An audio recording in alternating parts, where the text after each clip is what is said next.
여러분 안녕하십니까? 뉴스데스크 제주입니다. 제주에서는 연일 2,000명에 가까운 코로나19 확진자가 쏟아지고 있습니다. 재택 치료자도 10,000명을 넘어서다 보니 관리 대상 폭증과 문의 전화 폭주로 보건소 업무가 과부하에 이르는 등 대응의 한계를 드러내고 있습니다. 김항석 기자입니다. 제주보건소 재택치료관리팀. 쉴 새 없이 걸려오는 전화에 직원들은 잠시 숨 돌릴 새 없이 상담을 이어갑니다. 상황실에 오시면 해지 통보서 받으러 왔어요 라고 말씀하시면 돼요.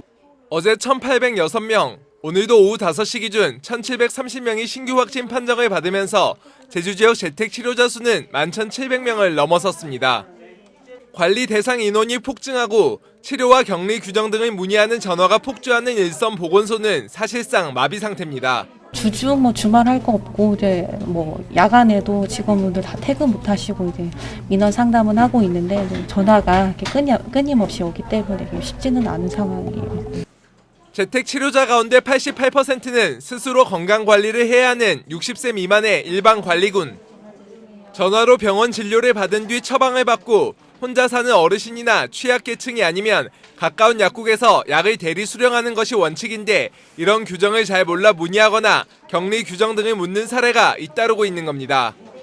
정부가 각 지역 보건소 등에 중앙부처 인력을 추가 투입하기로 했지만 걷잡을 수 없이 늘어나는 재택치료자의 관리 업무가 크게 개선되기는 어려운 실정. 이렇다 보니 재택치료 환자들은 특히 가족 간 격리 문제나 임산부와 소아응급 상황 대응 등의 급한 문의가 있더라도 제대로 안내를 받지 못해 어려움을 호소하고 있습니다. 그런 것도 있어서 전화를 하면 바로바로 연결이 됐으면 좋겠는데 그게 좀 힘든 것 같고요. 안내해 주신 문자에서 나온 대로 그대로 따라서 하는 수밖에.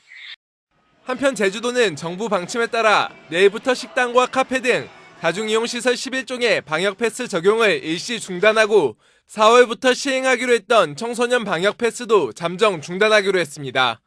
MBC 뉴스 김항섭입니다. 얼마 전 서귀포 시내 한 횡단보도에서 길을 건너던 12살 어린이가 차량 2대에 잇따라치어 숨지는 안타까운 사고가 있었죠. 하지만 이런 사망사고 이후에도 운전자들의 횡단보도 보행자 보호 의무는 여전히 지켜지지 않고 있었습니다. 박혜진 기자가 취재했습니다. 학교 주변 한 도로의 횡단보도. 어린이 보호구역이지만 길을 건너는 어린이들은 늘 불안합니다. 한 5번 지나다니는데 차가 너무 빠르게 지나다녀서 차가 없을 때 빠르게 뛰어서 건너가요. 제주 시내 또 다른 횡단보도. 전멸 신호등이 설치됐지만 차들이 크게 속도를 줄이지 않아 보행자는 도로 한가운데서 옴짝달싹 못합니다. 보행자는 우선순위 아니고 너무 쌩쌩 달려요. 전혀 안 지켜요, 사람들. 여기는. 그렇기 때문에 조금 건널 때도 많이 불안하죠. 도로교통법에 따르면 운전자는 횡단보도에 있는 보행자에 대해 주의하고 일시 정지해 보행자 안전을 반드시 확보해야 합니다. 주황색 전멸 신호가 설치된 곳에서는 차량이 즉시 멈출 수 있을 정도로 서행해야 하고 빨간색 전멸 신호가 설치된 곳에서는 일시 정지해야 하지만 지키는 차량을 잡기는 쉽지 않습니다. 지난해 경찰의 횡단보도 보행자 보호 위반 단속에 적발된 차량은 132대. 지난 2018년부터 3년 동안 제주에서 발생한 보행자 교통사고는 2,500여 건으로 전체 교통사고의 20%에 달합니다. 특히 사망자 216명 가운데 절반가량은 보행자입니다. 이 계약기에 맞춰서 시민 제보단인 교통안전지킴이를 구성한 후에 어린이 위협 행위에 대해서는 언제 어디서든 단속할 수 있는 시스템을 갖추고요. 경찰의 단속이 강화된 가운데 횡단보도 앞에서는 반드시 일시 정지하고 보행자를 살피는 운전자들의 안전운전 습관 생활화가 무엇보다 중요하다는 지적입니다.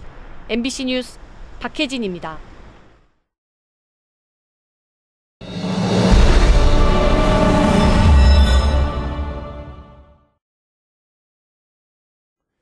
제20대 대통령 선거가 이제 열흘도 채 남지 않았습니다.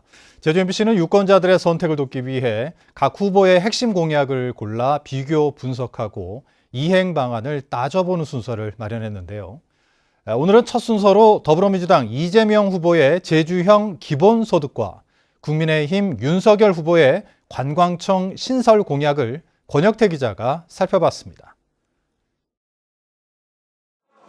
이재명 후보의 핵심 공약인 기본소득. 연간 25만 원부터 시작해 임기 안에 100만 원을, 30세 미만 청년들에게는 별도로 연간 100만 원을 지급하겠다는 건데 제주가 시작점입니다. 도민의 임금 수준은 전국에서 최하위 수준입니다. 이재명 정부의 기본소득 정책을 제주에 시범 실시하겠습니다. 관광객 1인당 8,000원에서 만원가량을 환경보전 기여금으로 받아 연간 1,500억 원에서 2,000억 원을 조성해 일부를 제주형 기본소득으로 활용하겠다는 계획입니다. 하지만 환경보전 기여금 자체에 대한 반발이 있는 데다 기본소득을 위해서는 국토보유세나 탄소세 등 증세가 필수적이라는 점도 관건입니다. 윤석열 후보는 문화체육관광부 산하에 관광청을 신설해 제주에 배치하겠다고 밝혔습니다. 이를 바탕으로 맞춤형 관광 서비스를 제공하고 스마트 관광을 구현하겠다는 겁니다. 관광 산업의 컨트롤 타워인 관광청을 신설하겠습니다. 이를 통해서 제주를 세계 관광의 메카로. 하지만 디지털 플랫폼 정부로 대표되는 작은 정부를 추구하는 윤석열 후보의 공약과는 상충되는 면이 있습니다. 제주관광공사와의 역할을 어떻게 나눌 것인지도 불분명합니다. 또 현재 외교 안보 분야는 서울에, 그 외 부처는 세종시, 외청은 대전에 두고 있는 정부 관례를 어떻게 뛰어넘을지도 관건입니다. MBC 뉴스 권혁태입니다. 나경원 전 국민의힘 원내대표는 국민의힘 제주도당에서 기자회견을 열고 윤석열 후보가 당선되면 제주도의 수건사업인 제2공항을 반드시 건설하겠다고 밝혔습니다. 또 관광청 유치와 해양경제도시 건설을 추진하고 가족관계 특례 신설 등 4.3 후속 조치도 잘해낼 것이라고 강조했습니다. 나경원 전 원내대표는 제주시 광양사골에서 열린 유세에서 윤석열 후보의 제주 8대 공약을 설명하며 지지를 호소했습니다.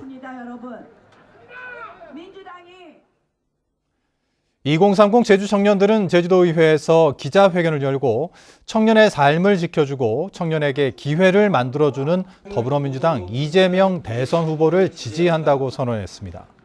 이들은 이재명 후보가 청년을 위한 기본소득과 기본금융, 기본주택과 청년 기본정책을 공약했다며 청년들에게 꿈 실현과 살아갈 기회를 줄 이 후보를 지지한다고 밝혔습니다. 서귀포 해양경찰서는 마라도 여객선에서 마스크를 착용하라는 직원들을 폭행한 50대 A씨를 업무방해와 폭행 혐의로 입건해 조사하고 있습니다. 해경에 따르면 A씨는 어제 오후 2시 반쯤 서귀포시 대정읍 마라도에서 출발해 모슬포로 향하는 여객선에서 마스크를 쓰라는 선사 직원에게 검찰을 사칭하며 거부하다 몸싸움을 벌이고 직원 3명을 폭행한 혐의를 받고 있습니다. 오늘 오전 7시쯤 서귀포시 표선면 남쪽 5.4km 해상에서 항해하던 통영선적의 89톤급 근해 장어 통발 어선에서 인도네시아 국적의 20대 선원 B씨가 실종됐다는 신고가 접수됐습니다.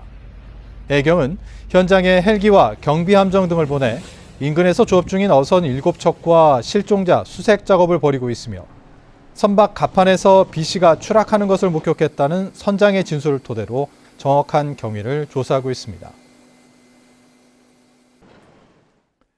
오늘 새벽 2시 40분쯤 제주시 한경면의 한 목공소에서 불이 나 내부 140제곱미터와 목재 5톤 등을 태워 소방서 추산 1,400여만 원의 재산 피해가 났습니다. 경찰과 소방당국은 전기 분전반에서 불이 시작된 것으로 보고 관계자 등을 상대로 정확한 화재 원인을 조사하고 있습니다. 제주녹색당 부순정 제주도지사 예비후보는 제주도의회에서 기자회견을 열고 제주도정을 기후위기 대응 조직으로 개편하는 등의 기후위기 대응 정책을 발표했습니다. 또 부순정 예비후보는 친환경 농업을 적극 육성하고 제주공항의 항공 운항 편수를 조정하는 등 5대 정책 공약을 제시했습니다. 최근 환경부가 비자림로 확장공사 재개를 허가했지만 반발은 가라앉지 않고 있습니다. 비자림로를 지키려는 시민들은 법정 보호종을 대체 서식지로 옮기고 도로 폭을 축소하겠다는 제주도의 환경 영향 저감 방안은 실효성이 없다고 주장했습니다.